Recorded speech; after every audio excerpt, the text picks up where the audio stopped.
All right. Welcome, guys, and happy Thursday. We're here to talk about overcoming roadblocks in your agile transformation. And I can probably talk for days on this subject. It's very near and dear to my heart. I only have 45 minutes, so I will be breezing through some of the major change management structures, and some of the great thought leaders out there have a lot of information on this subject. Please follow up, look them up, to do your own research, because we have a very condensed version here for this particular webinar.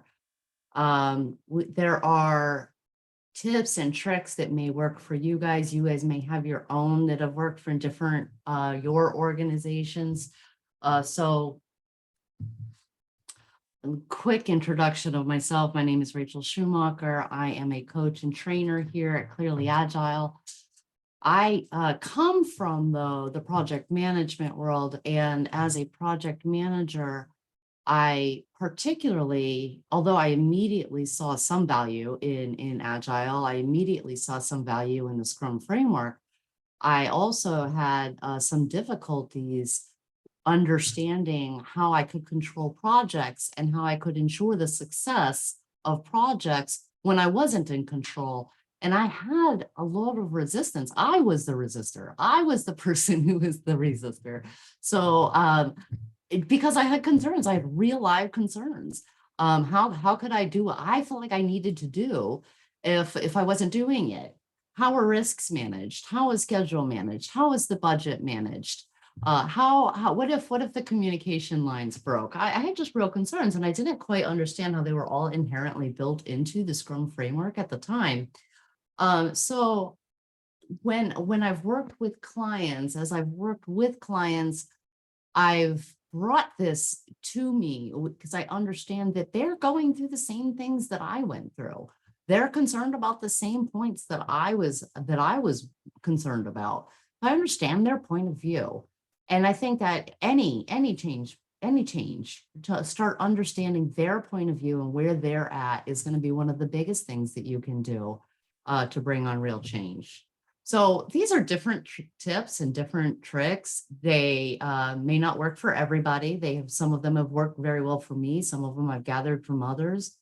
But every environment is different. Every approach is different. Every organizational structure is different.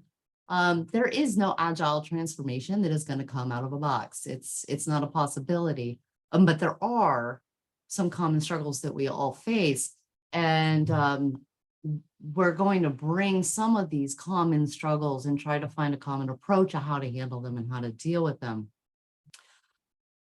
Each one of these really could be a 2-day session. So we are going to condense it down into the quickest route we can. We only have about 45 minutes here. Change is, and if we finish this phrase, change is, and the first things that always pop up, change is challenging, change is difficult, change is painful, change is hard. You can ask anybody what change is, and those are likely some sort of synonym of one of those is going to come up and come out. My favorite saying is this: it's hard at first, it's messy in the middle, and it's gorgeous at the end. This is from Robin Sharma. And I love it because the gorgeous at the end really brings in my approach. Change is difficult. It is hard. It is messy.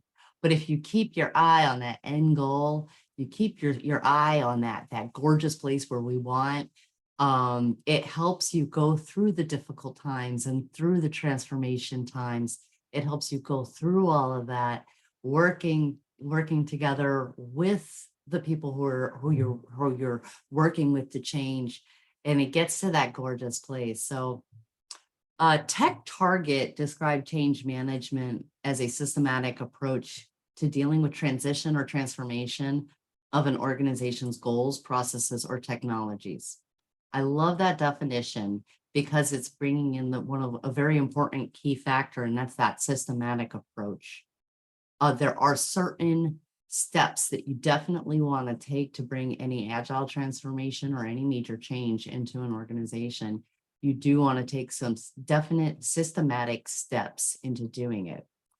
The purpose of change management really is to implement strategies for effective change, controlling change. And the big one is helping people adapt to that change. So what that means is don't be this person here. And everybody has one of these, everybody has worked with at some point, I'm sure in their career, at some point in their company, whether it's somebody you worked with or in another, somebody you integrated with, or some sort of leader, or some sort of team member. Everybody has somebody that is like this. I particularly myself, I have one person that I think of immediately, although he's a very intelligent person, highly, highly respect his thoughts and his brains and what he knew and what he understood. He didn't do a very great job at just describing the value and the benefit of the change. Instead, he was a lot more like this, my way or the highway. Everybody's just going to do it because I said so. And it's the only way. It's the way I said, it's the way we're going to do it. And that's just marked in stone. And he also would say this framework would solve all your problems. That is a nightmare setup for disaster. That formula will fail. And it did in his case. Although he was a great guy, I was friends with, we were integrating with that group. And I was friends with a lot of the folks on that team and those teams. And they were continually reaching out to me saying, I can't handle it anymore. I can't do this. And I would say, well, this is what he's trying to do, or this is what the point is when he is saying that we need to all have this event or this meeting. This is where he's trying to go. And they'd be like, oh, okay, that actually makes sense now. But because he didn't communicate that, because he was just communicating, we're doing this, this is how it is, this is my way, and this will solve all the problems. They weren't getting any of the benefits. They were only feeling told to do. And eventually he did get let go. He didn't stay on the project. When he got let go, there was it was a puddle mess of a project. Nobody knew what was going on. It was a disaster. It was a full-on transformation disaster. Even though the leadership there, they were very amicable to that change. They were very ready for it. They were excited about it. It was still a disaster just because that one person had that approach. So we're going to discuss a couple of things to help ease up the approach, make it a little bit simpler and smoother maybe. First thing to think about, and keep this in mind as you're progressing and as you're going through it, is it takes time. All these activities, they're little steps, and it takes maybe months and months upon months to that point where the steps actually build up and you're at the top of the staircase. You're taking one step at a time. You have to be able to find their pain points and find out how to help them. Probably one of the first and foremost things that you're going to want to do is show value right away. Find out where they're hurting. You're going to want to establish your baseline, understand where they're at right now, so that you can find the top items to improve and help them with. You're going to want to get champions, get friends, get other people who are in on this, get them excited. You don't want to be the only person that is spearheading this change. Get everybody in on it. It takes time to get leadership support, get their trust. Get them to understand that what we're doing, we all want to do this together, and where the value is for them. Education takes time. Experimenting is a great way to bring in an agile transformation. That's going to take time for the proof to show. It's going to take time for the confidence and to show the wins and to build upon those wins. All of this takes time. And you have to be patient and keep that quote in mind, the gorgeous at the end. When you're in it, you're 2 months in and it's rough and nobody is really liking these ideas. Nobody's really getting it. Keep that quote in mind. It's gorgeous at the end. It helps. One of the other things that will help a lot is really having empathy. The definition of empathy is the ability to understand and share the feelings of another. What that means is coming into a situation, come into it understanding where they're worried, feel where they're worried. Uh, Everybody is trying to do the best that they can do here. So what are they concerned about? What do they feel? What are they concerned? Are they concerned? Are they maybe a project manager, BA, business analyst? And they're concerned, where do I fit in this new, like a new way? A project manager, how, their concerns might be, how do we ensure a successful project?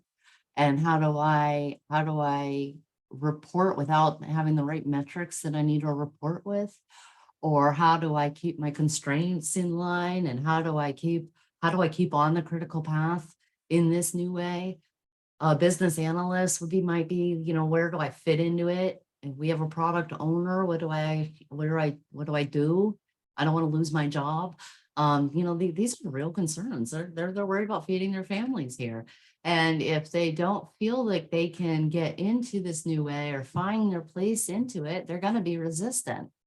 Middle managers are often the most resistant managers I have found to agile transformations. I've personally had a lot of difficulty on the middle management level. But developers, they have concerns as well. How will it affect their workday? They have all these, what they feel like meetings, and they haven't yet seen the benefit of the events kind of condensing all those random meetings into one event with an agenda. All they see is another meeting on their calendar, or they're not used to creating work in tandem with others and swarming on the materials, on the goal. They're not used to that. So it's an uncomfortable place for them to be. In leadership, yeah, the same. How are they going to get the information that they need to do their job? How are they going to be amazing? How are they, if they don't have the metrics, how are they going to ensure that the budget's being spent properly or in the right way and they're making the best use of the money? How are they going to know all this if they don't have the information? That might be a concern that they have.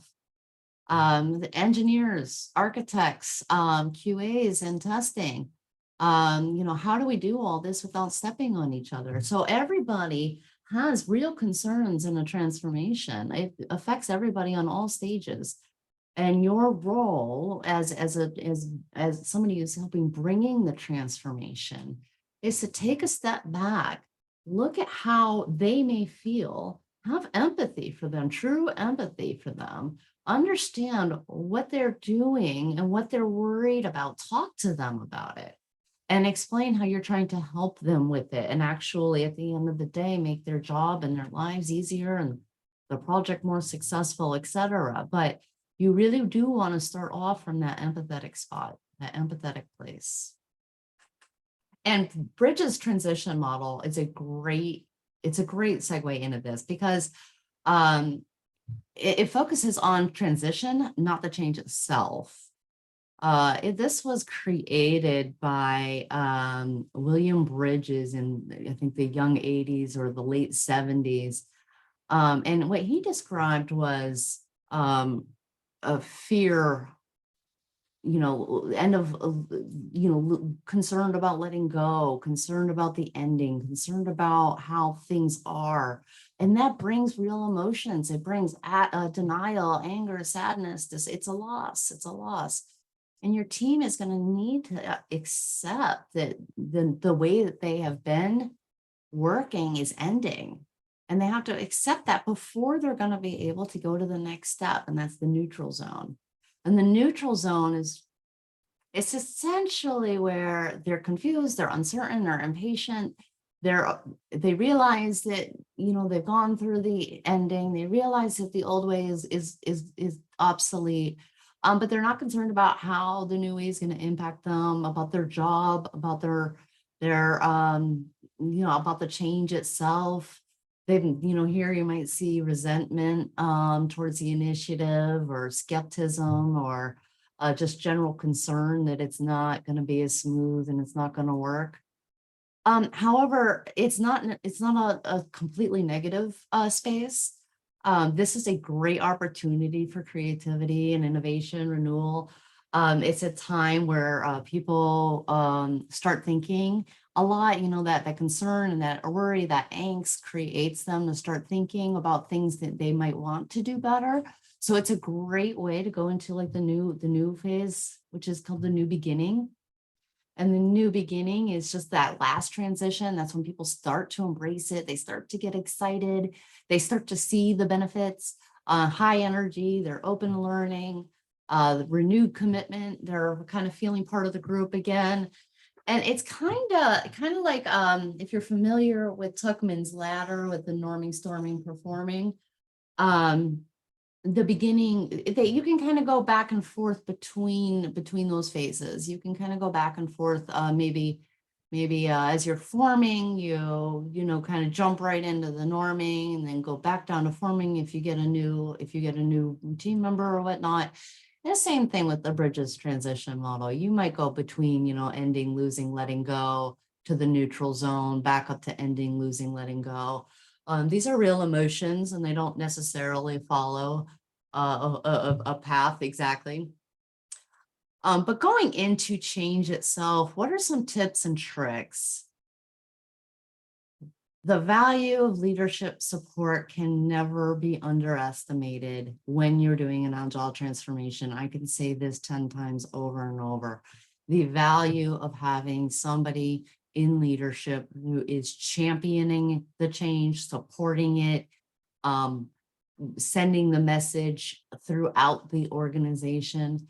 And there likely is somebody in the organization, somebody in the leadership level that is thinking this, because we're here doing the agile transformations, right? Find that person, find those people, find that group, whoever it is, and make friends with them. Become buddies. Connect with them, talk to them, tell them your concerns, tell them your worries, and they may be 3 or 4 levels ahead above you in the hierarchical chain of command. Let that go. Just as much as you can with whomever you can. Set little meetings, once a month, once a week, whatever is appropriate for that person and that level. We want to make sure that we're bringing valuable things to them, not wasting their time, of course. But that leadership support will be invaluable. And so the first thing I do when I go in day one, I start a new project, I'm working with a new group and a new transformation. The first thing I do is open up my calendar and start making quick connect meetings just to get to know each other kind of meetings. And I make them recurring. At some point, we're going to know each other, but I make them recurring. And I make it with the leaders. I make it with the team members. I make it with the middle managers. And I start the conversations off as much as possible, not with business, not with Agile, not with Scrum, getting to know them, talking to them, getting to know their likes, their dislikes, their strengths, their weaknesses, how they like to communicate. I just like to get to know them because you want to create that base layer of a friendship, a base layer of real communication where we're really understanding where each other is coming from. I keep those meetings on the calendar as long as I possibly can. I'll ask them, hey, can we make this recurring? Can we connect again? Can we make this once a month or whatever is appropriate or feels appropriate? Because you're essentially creating a coalition. You're creating your own group of people that are going to help you champion these causes and these changes. And the last thing you want to do is to be the only person on the block changing, because it'll be your head on the block. You're not always going to have friends with this change. You need to have a big group of people who are along with you. It is a huge benefit. So quickly, just for the sake of time, quickly, we're going to go over the 4 principles of change management. Principle, and this is from is a great thought leader, John Cotter, Harvard Business School professor, founder of a management consulting firm. I think it's Cotter International. But these are excellent material he has produced. The principle number 1 is to understand change and to understand why you need the change. What are the objectives? What are the benefits of the change? What will the benefits be to the organization? How will people gain value? How will it impact them in a positive way? You want to be able to understand those and communicate them very, very easily, tip of tongue, ready to go. And then you want to be able to plan the change. And this, you're going to want to bring other people in on this. Who is going to help sponsor it? How will you secure and engage high-level support, sponsorship? How will you get your champions? Involvement. Who is in the best position to involve you at different places? Because the change is going from the team level all the way up to leadership level. You are touching so many different places in the organization. Get somebody who is sponsoring and championing it on each of those levels and energies. So you have a friend everywhere is kind of the idea. Buy-in. How are you going to gain buy-in? A plan for gaining buy-in. Sit down. First, I'm going to do this, this, this, and this. A true plan for creating buy-in. And then what does success look like? What is the impact? What does the success look like? And you want that so that you can communicate. Oh my gosh, we had success. Look, it worked. It worked. We did it, guys, and we did it. And that's like, excellent. So now we can do something else and we can move forward even more. But you need to be able to explain where you're at all times for the success of the initiative or the project and the transformation itself. Principle number 3 is to implement change. Once you have that success criteria, once you have those champions, you might want to look into what training needs to be addressed inside the organization, if it's possible. You've got your change agents, you've got, the habits that you're concerned about, that you see as detrimental to your change. And you also have your plan and you have it ready to go. Well, now it's time to actually implement it. I use the word experiment because it's an easier word essentially for people to swallow. And if it doesn't work, we can always, it's just an experiment. We're trying it out. We're just seeing if this is going to help make it better. If it doesn't, well, we'll try something else. That's okay. But we know there's a problem. And principle number 4 is to communicate change. And to communicate change, you want some key factors. You want awareness. You want awareness that there is a need for change. You want desire. You want people who want the change. They desire something better. They need something better. At some point, they get so excited about it, they're thinking about it and calling you up. Knowledge of how to make the change, how to actually make it work. How is it going to fit inside of our space here? The ability, just how we're going to do it, whether it's the tools, whether it's, the people, whether it's the connections, whether we need to go outside of the organization and get some information, but the ability, and then reinforcement. And the reinforcement is just to establish that change in long term. We need to show not only that it worked, but how we're going to continue that excellent, initiative, and it's all working, how we're going to continue that in the future. So reinforcement. Coder's change management model is probably one of the most popular ones that you'll hear around and about town. He was a Harvard Business School professor who coined the framework. It's probably one of the most widely used frameworks out there. In his book, and this is one of the thought leaders on organizational change. In his book, and this is what you're fighting against. He has a book called Leading Change. He mentions that there's only about a 30% chance of successful implementation of an organizational change. That is not excellent. Our role is to try to make it a little bit better, a little bit higher. But creating that sense of urgency, creating that need, finding that problem that people need to have addressed, getting some folks together in a coalition to help manage it, to help work with it. Those are big benefits. And then very similar to develop what we just spoke about, develop a vision and develop strategies, be ready to communicate those out to anybody and everybody all the time. Keep your eye on the prize, eye on the goal, keep their eyes on the prize, eyes on the goal. Be that, that champion, you're excited, your coalition's excited. You need to be able to communicate that vision out everywhere. That's very, very important for people to understand where we're trying to go to, what we are trying to do, what an end goal really looks like, and how they're going to love their new life. Remove barriers to action. You're going to have issues, you're going to have resistance. And as coders change management, we have to remove those barriers, whatever they may be, whether organizational or team level. Remove barriers to action. And then accomplish short-term wins. This one, it really hits me personally. This one is an awesome way to explain, take baby steps. You're not going to do the whole thing all at once. It does take time. But be able to do short-term wins so that you'll be able to communicate what those wins are out to the greater audience afterwards.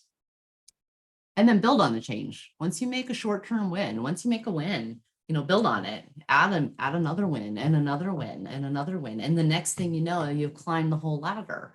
What might have been so daunting at first or so impossible, you've now created the staircase and you're all the way up there. So build on it. And then make those changes stick. Make those changes stick. Ingrain them inside the organization.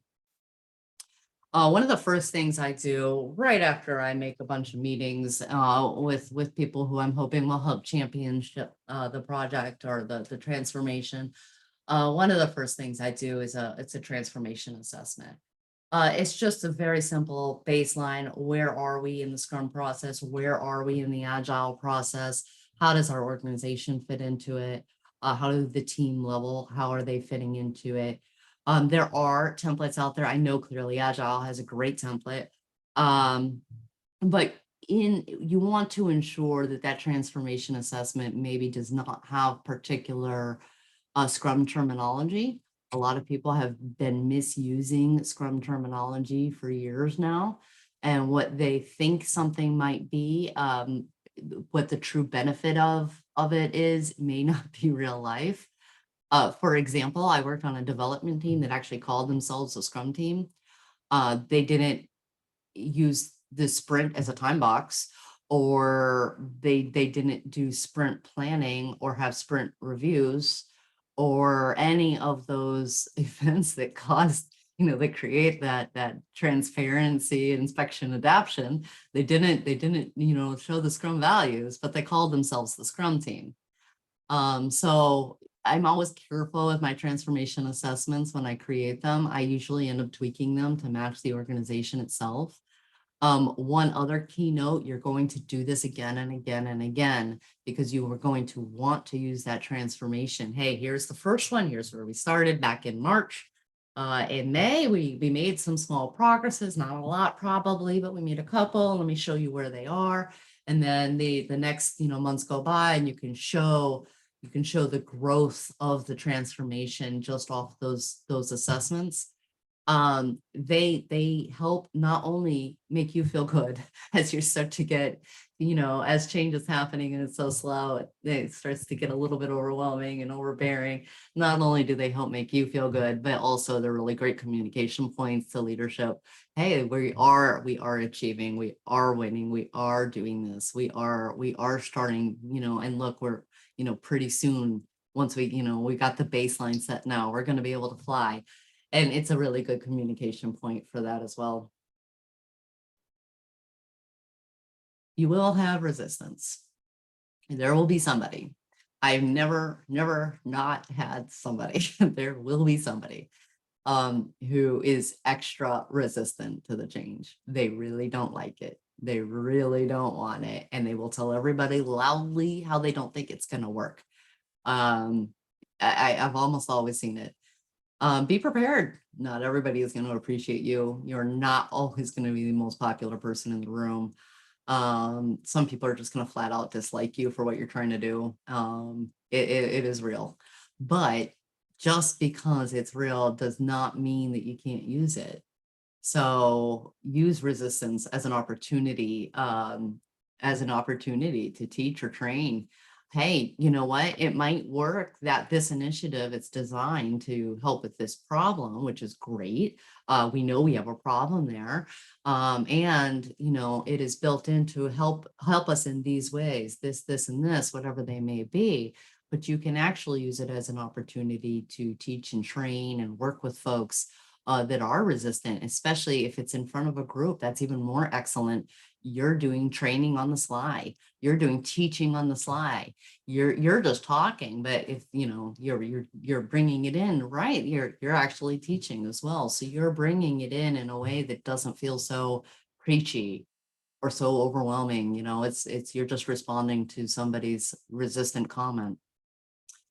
If it's too much though, and this has happened to me as well, and somebody is continually resistant, that's always a difficult situation to be in. It really is.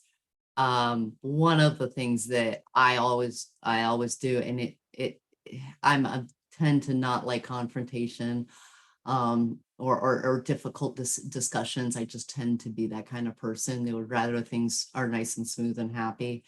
If it is too much though, I highly recommend pulling that resistor, whoever it is, aside and just having a conversation, just talking to them. They usually have a very good reason, a very valid reason what's going on and what's on their minds.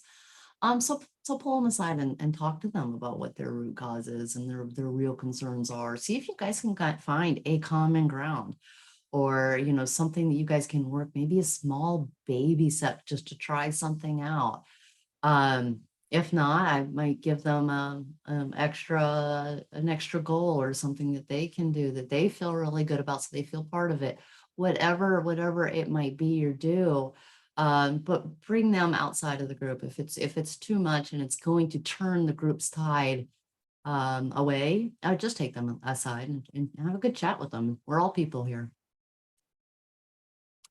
Know what you're willing to negotiate, what you're not willing to negotiate.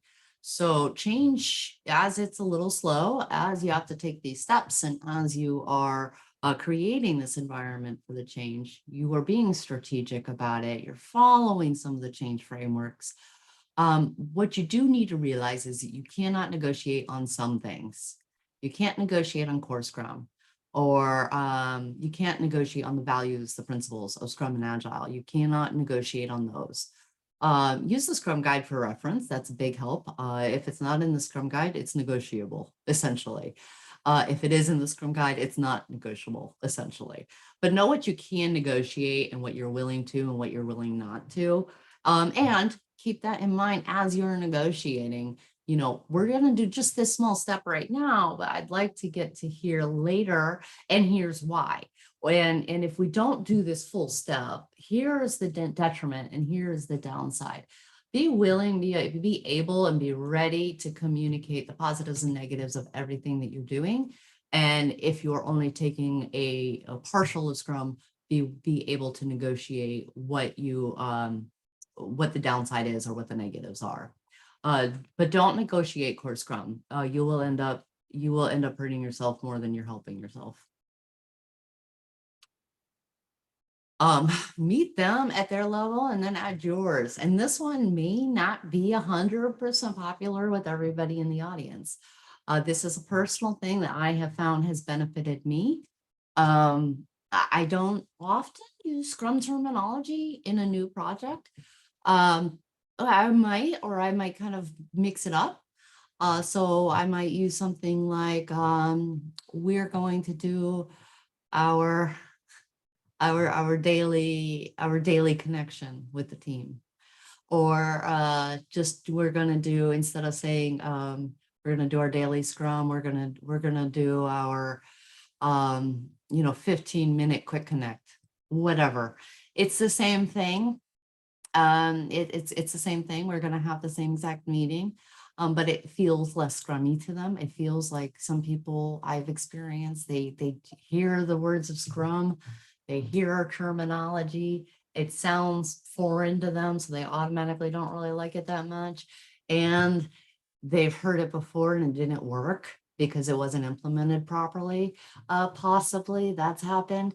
So if it's necessary, I'll take their level, use their terminology, use their words, and just put the events around it or the activity around it, and ensure the agenda follows what the Scrum guide is putting out there. And you've got to understand that that there are a lot of addicted people out there and a lot of addicted behaviors. They are addicted. They have been working the same way for so long, for so many years. That is what they know. That is how they know that they're going to cover their butts, and that is how they know that they are going to get to where they need to be, or at least in perception. So I have some examples here on the screen. You will see the organization is very, often very used to Gantt charts and stakeholder matrices and weekly status sheets and what the estimate to complete is. I mean, there's 100 of them. Trust me, there's a whole lot of documentation of metrics that they're used to seeing. That's what they've always seen. And they feel a little empty-souled without them. They feel like they are missing something. So I'll often do both.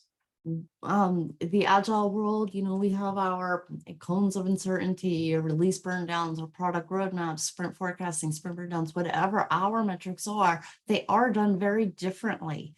So what I will do personally is I'll do their Gantt charts, sort of do it. I might use A, B, C, D instead of a timeline, instead of a date specifically, or I might kind of mix it up, or I'll put it all in yellow instead of green, green, green, red. I'll put it all in yellow all the time.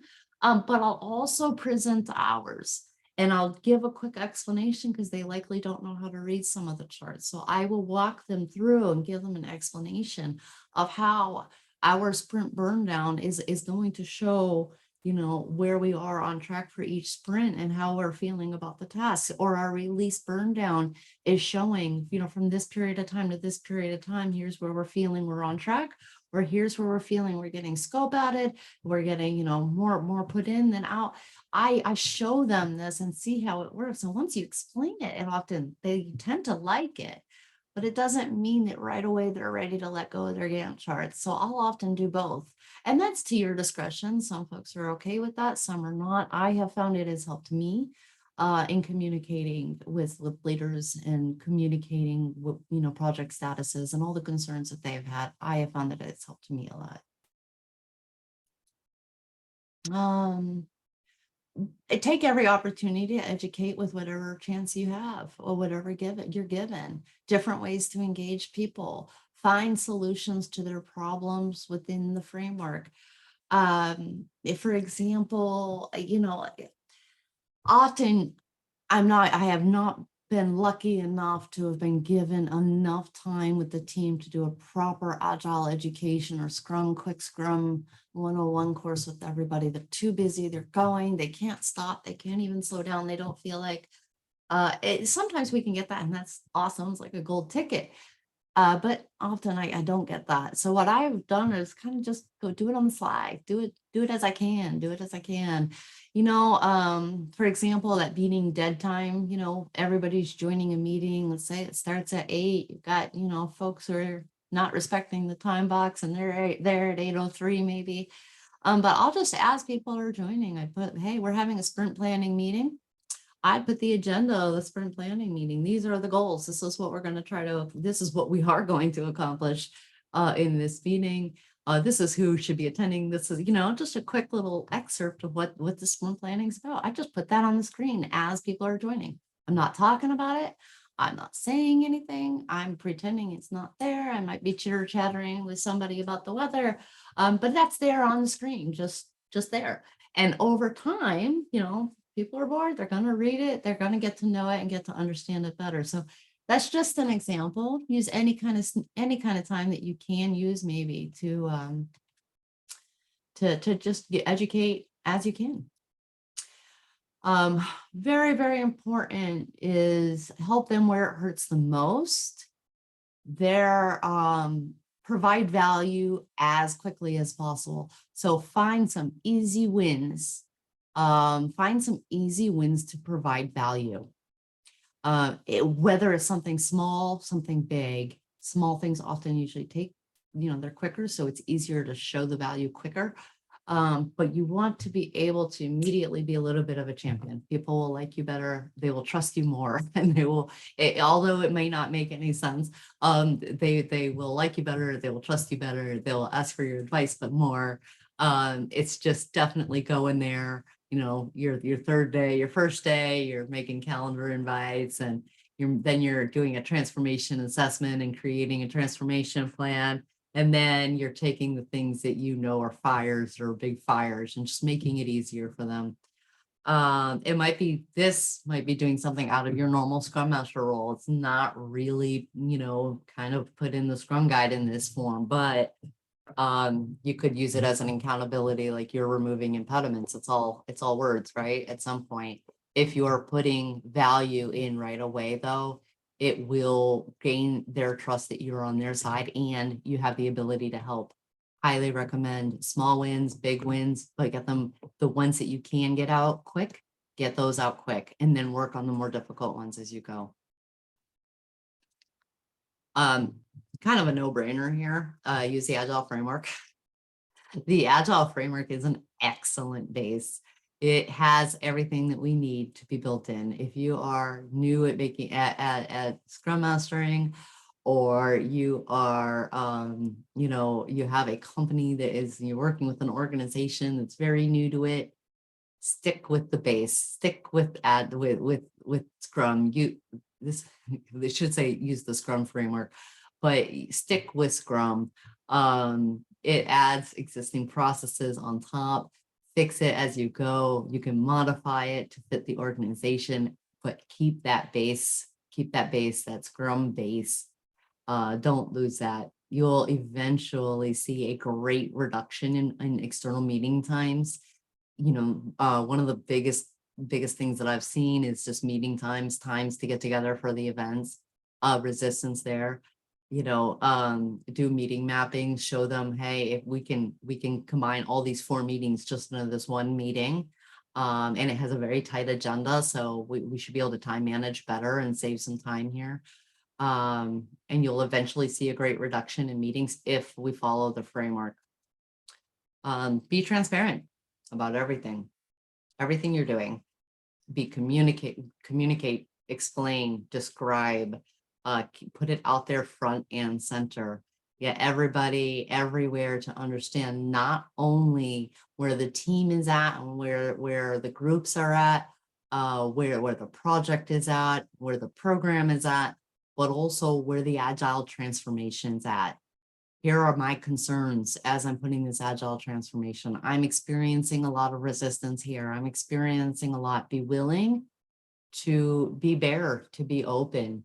Be willing to put yourself in possibly a little uncomfortable situation, because we don't always win right away. So it's a little bit difficult to put yourself out there and saying, I'm not feeling a lot of big wins yet.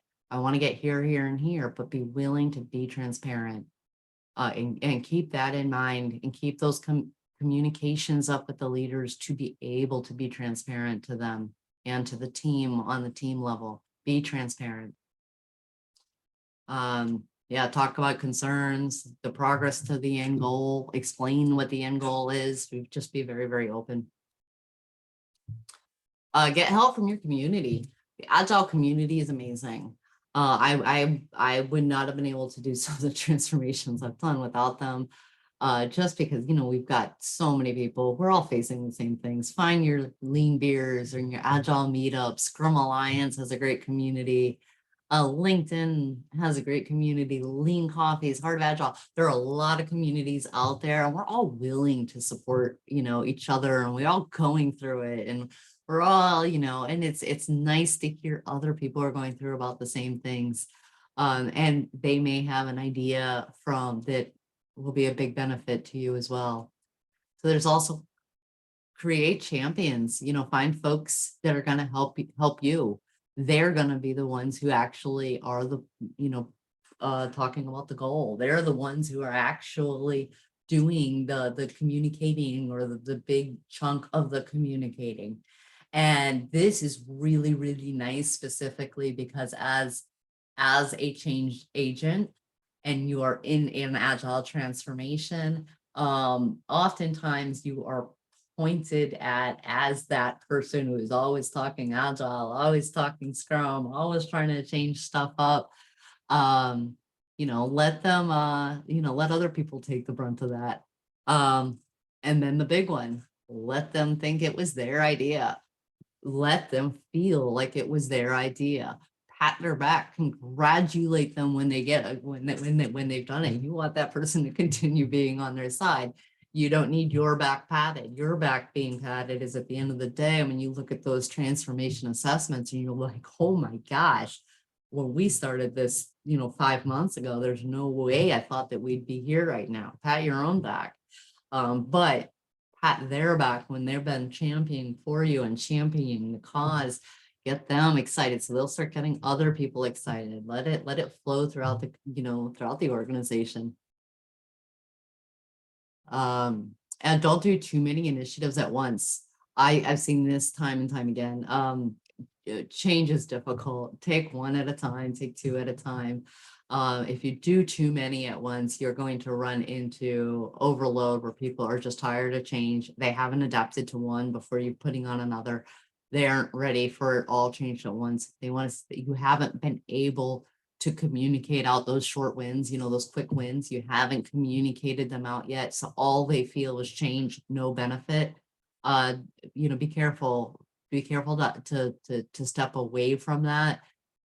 Pick and have them, even better, have them choose their own initiatives, the top fires that they're feeling. Let them choose and then take those and get those champions to work with you there. Retrospectives, of course, are a great way to get ideas for initiatives on the team level, program level. You can do release retrospectives or, program level retrospectives, or, call them whatever you want. But hey, let's see where we are on our processes retrospective.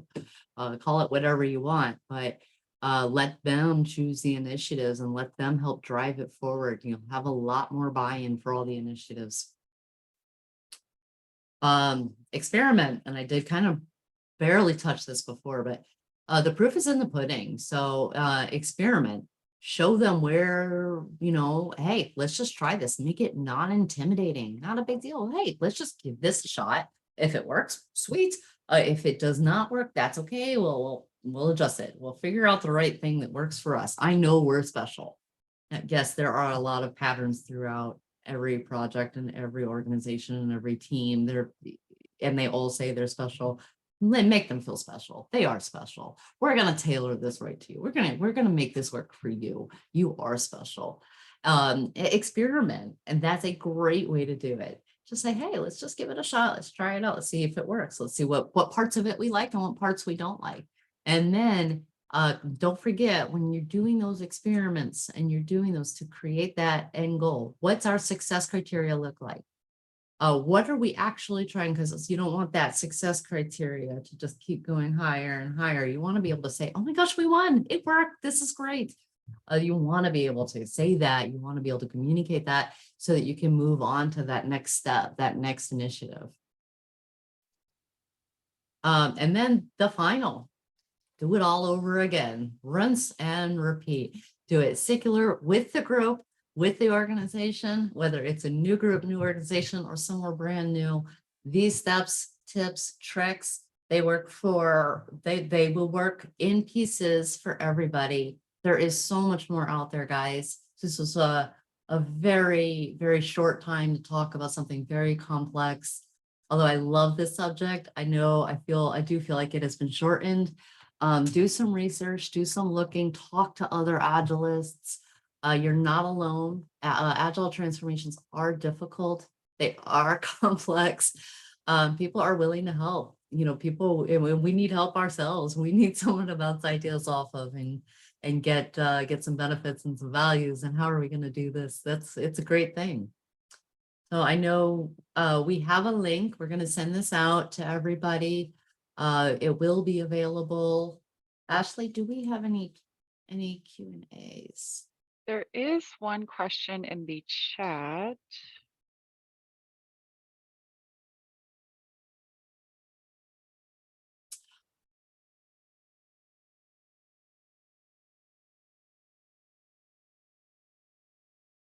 Okay. It's more of a note, and it's a great one from Om Patel, saying following Coder's 4 principles of change. Focus on how it's going to benefit each participant's viewpoints. So similar to what we were talking about, with the how the business analyst was going to feel, or how the project manager was going to feel, or how the leader was going to feel. Really keep that in mind with everything as you deliver. Everything as you're bringing it forward will be a huge benefit to have that empathy as you're going forward for all changes. Yeah, Rachel, I think there was another question in the, not in the Q&A, but the actual chat feature. Okay. Oh.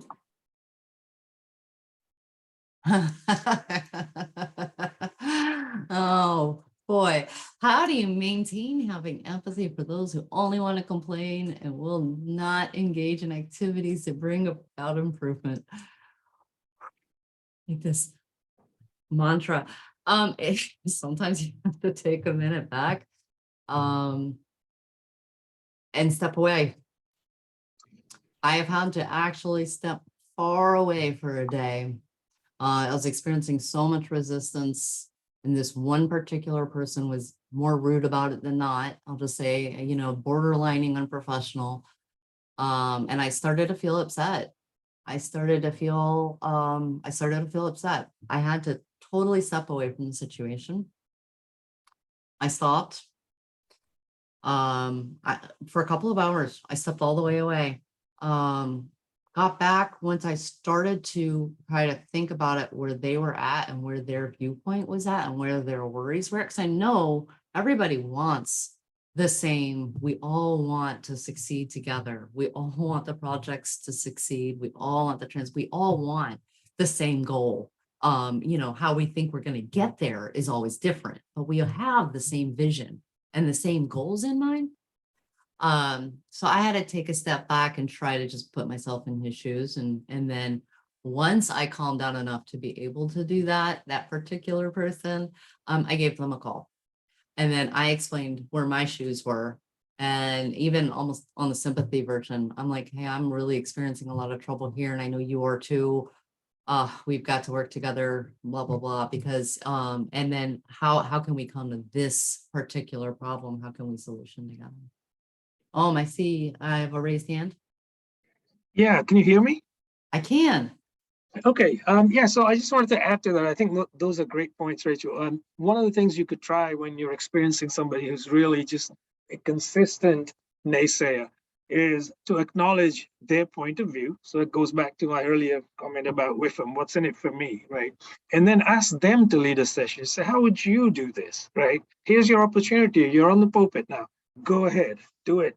And so get them to do it. And then they'll realize that, it isn't just you dictating to the team at large for your own purposes. You're really trying to make sure that everybody's aligned and everyone's focused on the same common objective. So putting them in your seat for a little bit might not be a bad idea. That's a great approach. Way to handle it for sure. And there's just a ton out there. I mean, every organization is different. Every people are different. And sometimes it's a little bit of hit or miss. You just try it and it doesn't work. Okay, that sucks. We try it again. Okay, something different. We'll try it this way. So every organization, every group, every project, every it's all different. So find the way that works with that person. Find the way that works with that group, find the way that works for them. All right, I think that we are a little bit over time, and I apologize for that. I was speaking so fast, trying to get it all out there, but I know we can send these links out and this webinar out for availability later. And thank you all very greatly. I hope you have an excellent Thursday. Thank you and apologies for the technical difficulties earlier or the loss of power.